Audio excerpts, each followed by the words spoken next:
Welcome, everybody. We're doing a little Game of Thrones discussion here.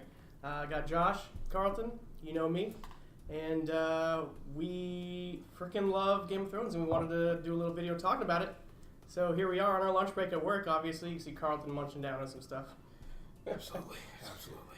All right, I just want to get started. So, Let's go. General thoughts of the first 3 seasons, Josh? It's been crazy thus far, you know.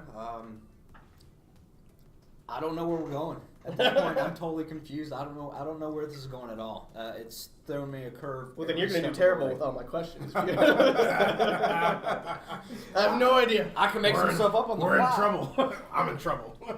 Well, I personally love the second episode, probably my favorite, even with Battle of Winterfell. Just all the character arcs finally coming to a close.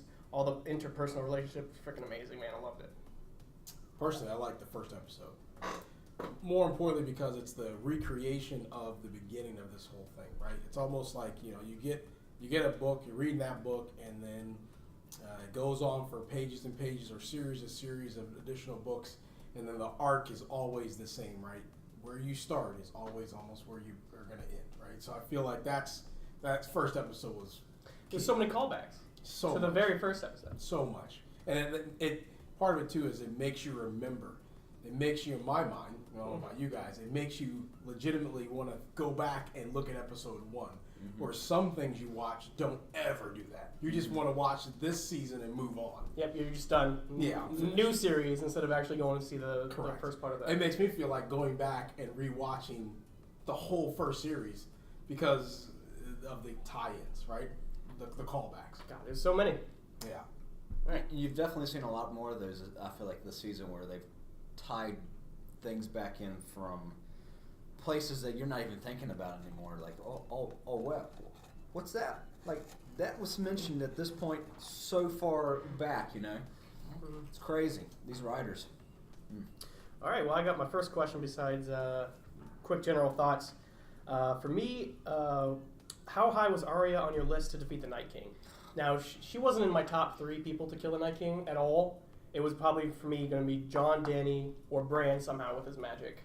But Arya was somewhere around 5. And then she came out of nowhere and just I couldn't even stole the show. In my mind, I didn't even have a list.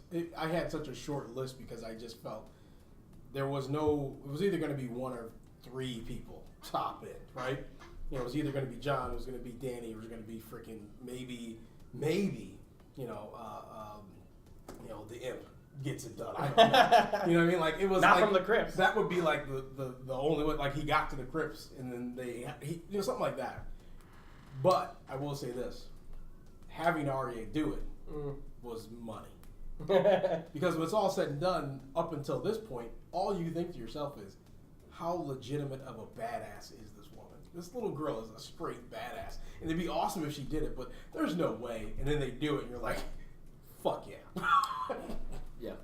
Well, if you think back to, like, the beginning where, they used to talk about how she was not, supposed to be learning how to do fight with boys swords. stuff. Yeah. Yeah. And then it's led you in this arc. I started thinking about, like, the writers are like these great illusionists where they're playing a lot of sleight of hand and building other people up to make you think that these are the ones that are clearly the ones that are going to change the way this game is played.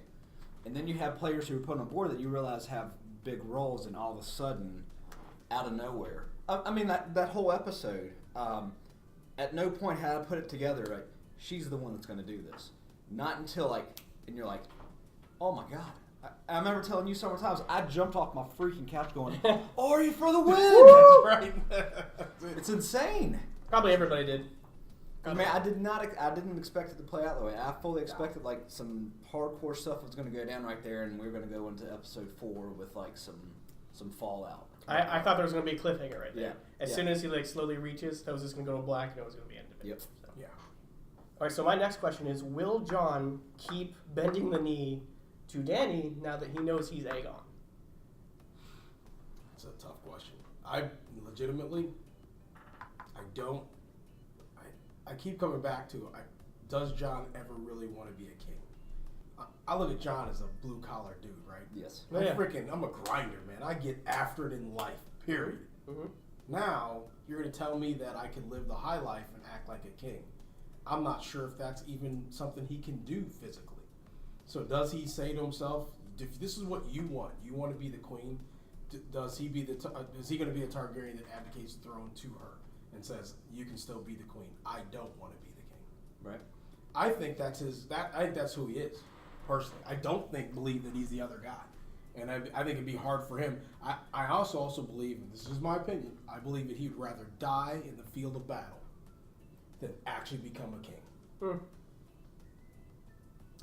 Yeah, I can see that. I definitely feel like he does not want the throne. Definitely. I mean, he's also stated that numerous He's times. stated Numerous several times. times. You know, being Numerous king of the times. north. I mean, I can't remember back to like when he was becoming the leader at Castle Black, but Yeah. was he reluctant on that too? I can't remember that far back. Kind of. But I do get this overall feeling like he is going to not want to do it. You know, he's going to be very adamant that he's not the role for him. I feel like he's devoted to her. And now that he knows he's family with her, I can't see where he would betray family. He's been so truthful to family and to honor that. Yeah. I keep thinking that Dany's going to turn into the Mad Queen, and there's going to be some major crap between them in the next 3 episodes. Mm-hmm. And I would love for Dany to turn out to be like the last villain, or one of the bigger villains in the last 3 episodes. I think it'd be so poetic. For this entire series, she's building up to becoming this big powerhouse that she is. But then finally she becomes just enraged with, I've come this far, I'm not leaving without becoming the queen. Right. Or I'll die trying, and she probably will. That's why I would like kind of end for her. And I would really appreciate some good poetic writing like that. As far as what's going to happen to Jon, I don't know. He definitely deserves to rule. He definitely deserves it. He'll probably be the most just. Yep. I personally would love to see Tyrion on the Iron Throne, even though I think it's more far-fetched than either of those two. But I think Tyrion definitely has the knowledge, he has the willpower, and he knows how to govern. He's done it when he was Master of Coin, and he did a good job. He's had a lot of experience, you know, throughout these seasons of being in different places and learning and observing different things, you know. All right, this question's always my favorite, is top death predictions for the next 3 episodes. Mine's Cersei is number 1. Believe that. She believes she's going to go down first. She's going, no, I don't say she's going down first, but of all likelihood, she's going down. Yeah. Number 1. My number 2 maybe would be Dany, for that whole, she turns into a Mad Queen thing, after Cersei's dealt with. I go back to this. I believe that when it's all said and done, Jaime dies. Jaime does not kill his sister. The sibling that kills the sister is going to be Tyrion. Tyrion Lannister. And it's funny because me and him, we talk about it all the time that I think Jaime's going to end up killing Cersei. And it's like my number 1 prediction for the rest of this series is that Jaime kills Cersei. And he strangles her to death with his one good hand. I can't get you with my right, and I get you with my left. I feel like I don't know, again, not seeing it coming. I know I can see where you're coming from, the whole idea of that. She doesn't see that the brother that loved her, that gave her children, would ever be the one that kills her. But I feel like what is going to happen is she's going to do what he would never do. I don't think Jaime could ever kill her. I think she's going to kill Jaime. And that's going to spur on... Well, she's already trying to. Exactly. With Bronn. But Bronn. And that's going to spur on her younger brother finally doing what he's okay with, which is putting her out of her misery. He's been okay with that. He's tried to freaking be family. He's tried to keep it cordial. He's tried to keep it all right. It's time, man. I don't think Jaime can ever do it. Just don't think he can. And that's the reason why I think he is going to do it. I don't know, man. I definitely think Cersei's going to die. I don't know if it's by Jaime. I mean, I've got these crazy ideas that Tyrion's going to kill them both. Like, kill Really? Jaime and her, sacrifice Jaime to kill her, you know, in some way. Because Jaime has loved her for so long. I've got to imagine that's probably going to be literally the hardest thing that character's going to have to do in his entire life. Yeah. Is kill the love of his life. Yeah. Yeah. Even realizing that she is out of her damn mind. Terrible human. Yeah. It needs to happen. It needs to it's happen. the way that he killed the Mad King because it had to happen. Yeah. Even though it went against everything he was part of. Yeah. It had to happen. And I think it's the same thing's going to happen with Cersei. He knows it's going to have to happen. Yeah. Okay. I do think the arc brings it back to being Jaime, though. Because it's just, like you said, it's the poetic justice of it's the woman he loved, and now he's now fighting on the side of the righteous and trying to do the honorable things, and that's going to lead him back to that. Or it's going to lead him to at least clear the way for somebody to get to her. You know, I don't know how that is, you know. So yeah, I definitely agree. Cersei, she's got to be at the top of the list. I can't imagine the fallout if she survives. What it's going to happen, and all the haters who are going to hate based off that decision. I will say this: my next biggest one though. Yeah. Is the Mountain. Oh yeah, Mountain's going. Now that the Hound like has Ball. survived, he's survived. Mm-hmm. There's no doubt in my mind that somehow the Hound finds a way to kill his brother. And I think what's going to end up happening, this is my opinion, it's going to happen with the help of Arya. And there's a reason for that. The reason being is because in that last episode, we finally figured out that it's not that he loves Arya Stark, like I love her, but I feel as if, you know, that they have a bond. There's an idea of almost as if he's her warden. That is, I could see the Mountain getting a hold of Arya trying to kill him, almost killing Arya, and the Hound just losing it and finishing the Mountain. Because she wants to kill the Mountain. Yeah, he's on her list. He's on just her like the list. Hound used to be on her list. And I think the Hound is also in that mindset that I've never liked this man a day in my life after he tried to burn my face off. Mm-hmm. And if he tries to take this girl that I've been the ward of in my mind, not in the world, but in my mind, I'm going to freaking kill this man. Absolutely. Mm-hmm. There's already, even without Arya, there's so much motivation for him to kill Gregor. So many. Everybody wants to see Gregor go down. Everybody, ever since he crushed Oberyn's head, you want him to go down. Yeah, but yeah. All right, now my surprise one. Surprise death prediction. Death prediction. It's gonna be what's the guy's name? The hand of the queen now. Tyrion? No. Of Cersei. Oh, Qyburn. And I believe Qyburn will be killed when it's all said. Yeah, and done. probably. No. By. Okay. Samwell Tarly. Really? He's trying to become a maester so he could kill the current maester, and he becomes the head maester or something. Wait. He did not do a good job in the battle for Winterfell. He did a terrible job. He survived. Yeah. He survived because other people helped him, and they died because they helped him. But he was winded. He was winded. wasn't up on his cardio. Just need to up that cardio. He's been all right. I'm surprised he survived the battle at all. He lit the front lines and a horde of ice zombies your way, and they don't take the fattest guy in the field. If I'm Ed, I would have said when he showed up next to me and said, "What took you so long?" I'd be like, "What the fuck are you doing here?" I'll be like, hey, "Get back inside." Like, I mean, you can fight, but just don't stand next to me doing it. You sealed my fate right here. Exactly. You're like a primary character. I'm a secondary character. I can't be near you because I'm going to end up sacrificing my life to protect you. And Ed's read the script. He's like, and Sam shows up next to you. Oh, shit. What about Euron? What the hell's going to happen to Euron? Does he go Does down by Yara, maybe? Maybe Yara comes back out of nowhere and just beats the shit out of him? Or, even better, I think what would be better would be if Cersei kills him. For you. I have no use for you. Your ships, if you die, I have your ships anyway. Yeah. They're not leaving. They're going to fight for their queen, not for you. So what would be you're saying what was the craziest out of the wall, not expected death? Yes. The one, like, not that I predict it, but Jon? I was going to say Jon, yeah. It would definitely be cool in the fact that I don't love it when movies and TV shows are cheesy. And so basically the one of the two main characters would be interesting to me. Because always the good guy almost always survives in the end, and I don't like that. And that's why after season 1, when Ed got his head chopped off, I'm like, oh, damn, I do love this show. because they just threw the biggest curveball ever. Yeah, you're expecting that character to live on a lot longer. Yeah, he than was we the main saw. character. Yeah, and you're like, You're like, whoa. yeah. There was no fear from George R. R. Martin to just say, yes, you love this character, but, for the story, the character's going to have to go. Right. So we talked a lot about Cersei. My main question for Cersei is she really pregnant? And if she is, what's going to happen with the baby? I think she is. So, And I think the reason why she let Homeboy from the Iron Isles in is because she needs somebody to be father. Yeah. Yeah. She needs a figurehead father. So I'm thinking the baby's never going to be born. Cersei's going to be killed before the baby's born. maybe. Yeah. I think she's pregnant.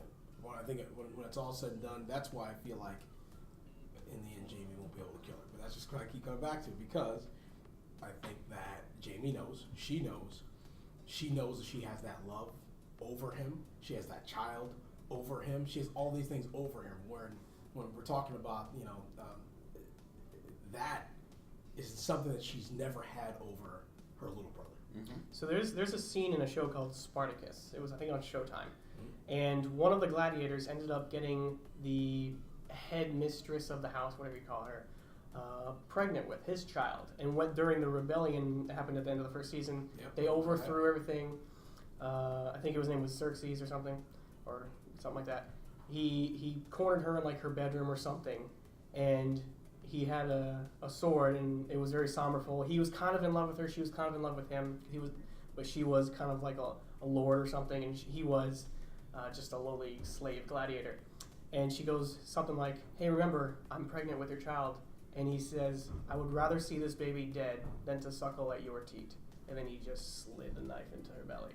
Yeah, I remember that. So could Jamie do something similar? Like, you are not deserving to be a mother. This child cannot have you as a mother. You cannot be alive anymore. You have to go. And if the baby has to go too, then the baby goes. What will happen between Arya and Gendry? Will they both survive? Will they end up together? Will one of them end up on the throne? Because he is a Baratheon. He does have a claim to it. She also is the fucking Night King killer now. Major street cred. Major street cred now. VIP all the And freaking Gendry's gonna be like, "Oh, hey, that's my girl right there. Yeah. That's my lady right there." So we think they'll end up together? Yeah, I think they're gonna end up together, but I think Possibly. somebody's gonna. I don't believe Arya's gonna die. I pray she doesn't. But I think Gendry goes down. How? I don't know. Just fighting fighting. for Cersei or something? Or I think at this against point, Cersei? because they've all survived, there's going to be some general. Somebody goes down like Ed. There's at least one or two people that go down like Ed. I hope there's a lot. I want this to not be a happy, usual ending. I don't like those endings. They're cheesy.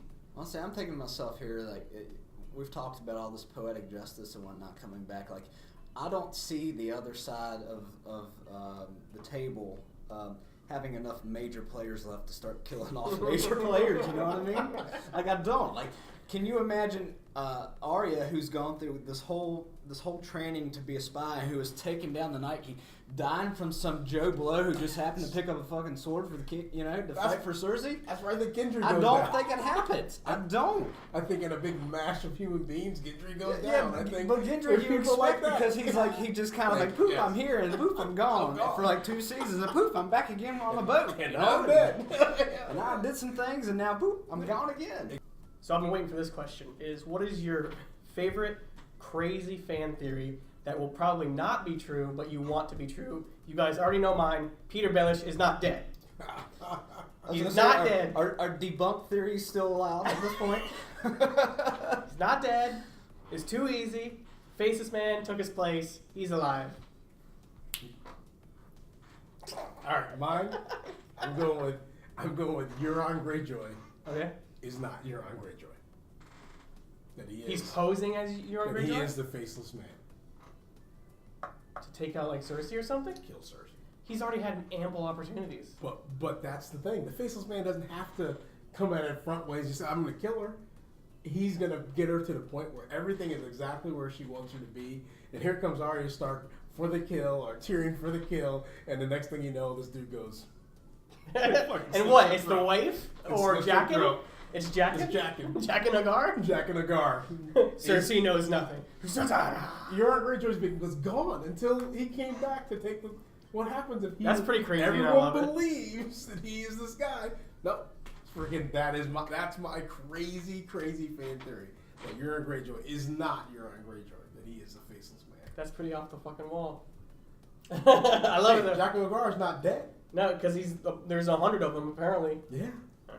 That would be awesome. But there you go. That's my crazy theory. Okay, Josh. The Night King's not done. He's gonna come back. He's coming back, like the actual Night King, or somebody taking his place. Either or. I think somebody's gonna take his place. I read this theory about Bran having to transition to the Night King to be able to defeat the Night King, and it was something that kind of like resonated with me. Like it makes sense. Especially in a realm where there's magic, it just seems like you always have the good and bad, and you always have to have a balance. But you're taught to believe that through Star Wars.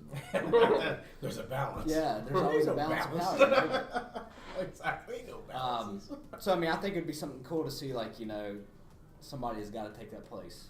But that's it's pretty outlandish to me. I don't see how in 3 more episodes they do that. Yeah. But. I mean, you want it. It's okay. It's kind of cool to see this curveball coming out of nowhere. You don't have to justify it. This is it, man. I'm not justifying it. Listen, the dude ain't dead. He pops his mask off, cuts her throat. Right. Boom. Everybody goes. I've been telling y'all, this is my favorite one. Is that fucking Bran wakes up and it's like, oh, it was all a dream. Hey, it was all a dream. That's interesting. All right, so let's wrap this up, and let's all name who we think is going to end up on the Iron Throne, or nobody. You can say nobody. But you have to make your prediction now, before the end of the season. So who do you think is going to end up on the throne, if anybody? Tyrion Lannister. All right. Nobody. I'm going to go Jon number 1, Tyrion number 2. But I'll say Jon. I did. I broke ground rule. Tyrion Lannister. Yeah, that's my guy. All right, I'll go Tyrion, Jon. Nobody. Fuck yeah. They melt the Iron Throne down. They melt it down. I think it's just going to change. Maybe they're smart enough to realize that they can break it apart and not have one leader. My favorite thing. Hot Pie comes in. Hot Pie establishes a republic, a democratic republic. And everybody gets to eat whatever the hell they want. Yeah. Everybody gets to eat whatever. Free pies for everybody. Hot Pie for the win. All right, well. Hot Pie 2020. That's right. Good talk, everybody. Thanks for joining me. And thanks for joining us. And peace out. Peace.